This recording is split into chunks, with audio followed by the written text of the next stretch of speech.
अस्सलाम वालेकुम नाज़रीन, कल्याण न्यूज़ सां गॾु मां आहियां सारंग लतीफ़। अचो त नज़र विझूं अॼु जी अहम ख़बरुनि ते। हैदराबाद सिंध तरक़पसंद पार्टी पारां 30 योम वादिरे वतन जलसो हटड़ी बाईपास ते मुनक़द कयो वियो।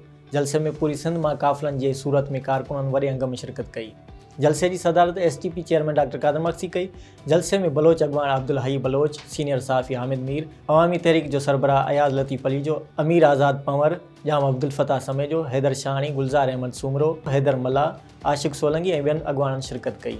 उन मौक़े ते अॻवान जलसे खे ख़िताब कंदे चयो त असां हर साल बिना रंग नस्ल जे ई ॾींहुं मल्हाईंदा आहियूं। हिन ॾींहं ते असां हज़ारे सिंधी गॾु थी धरती माउ सां वचन वरजाईंदा आहियूं।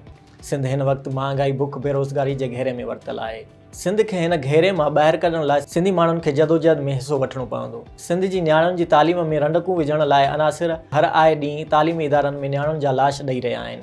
इहो सिलसिलो बंदि थियणु घुरिजे। सिंध जी नियाणियुनि खे तहफ़ुज़ फराहम कयो वञे।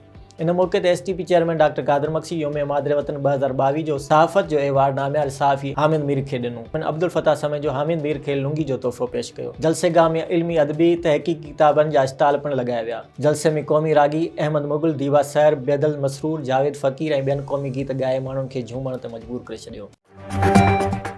मातली तालके में पोलियो मुहिम जे हवाले सां तालका अस्पताल में तक़रीब मुनक़द कई हुई। तक़रीब में सूबाई सलाहकार Tanzeela Kamrani, DHO Badin doctor Imtiaz Kaka, MS doctor Ghulam Kashmiri, doctor Danish Khaskheli, district polio focal person doctor Abdullah Chhutto, supervisor Rashida Nizamani, Naila Chang, Nargis Khan, Shakeela Abbasi, PP ladies wing, Tahmina मला ऐं लेडीज़ हेल्थ वर्करनि समेत सियासी समाजी अॻवाननि शहरनि वॾे अंग में शिरकत कई। उन मौक़े ते सूबाई सलाहकार तंज़ीला कमरानी, DHO डॉक्टर इम्तियाज़ काका अस्पताल अंदरि ॿारनि खे पोलियो फुड़ा पियारे पोलियो मुहिम जो इफ़्तिताह कयो। मीडिया सां ॻाल्हाईंदे संदन चवणु हो त पोलियो जा ही फुड़ा ज़िंदगी जा फुड़ा आहिनि। असां पोलियो मुहिम जी शुरूआत पंहिंजे बचनि खे फुड़ा पियारे इहो पैगाम ॾियणु चाहियूं था त पोलियो जा क़तरा ॿार लाइ फ़ाइदेमंद आहिनि। ॿार मुल्क जो सरमायो आहिनि। न सिर्फ़ इहा नस्ल मुस्तक़बिल में पाकिस्तान खे संभालण वारी आहे, बल्कि इन्हनि जे लाइ इन्हनि जे माउ ऐं पीउ खे सॼी ज़िंदगी जे भार खणण खां बचाइण लाइ आहिनि। हिननि चयो त 28 फरवरी खां 5 मार्च ताईं हिन क़ौमी मुहिम में असांजो साथ ॾेई पंहिंजनि 5 सालनि खां नंढनि ॿारनि खे पोलियो जा फुड़ा पियारे पंहिंजनि ॿारनि खे हमेशह लाइ माज़ूरी खां बचायो वञे।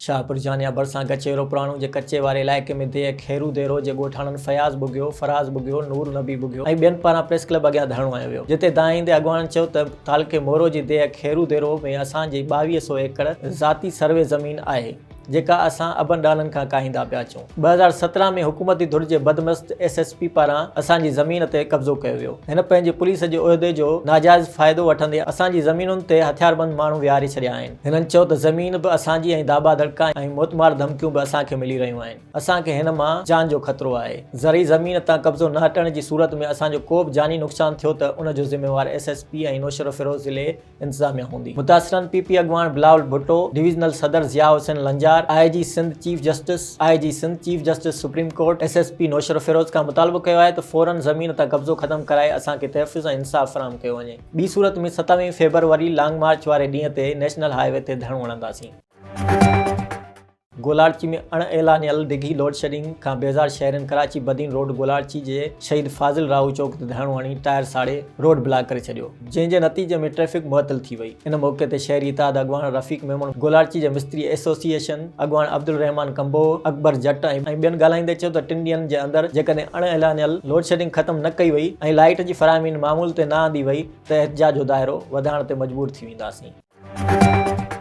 नाज़रीन, ही हुयूं अॼु अहम ख़बरूं। वधीक तफ़सीली ख़बरुनि लाइ विज़िट कंदा असांजी वेबसाइट www.dailykalyan.com ऐं असांजो YouTube चैनल ऐं Facebook पेज डेली कल्याण।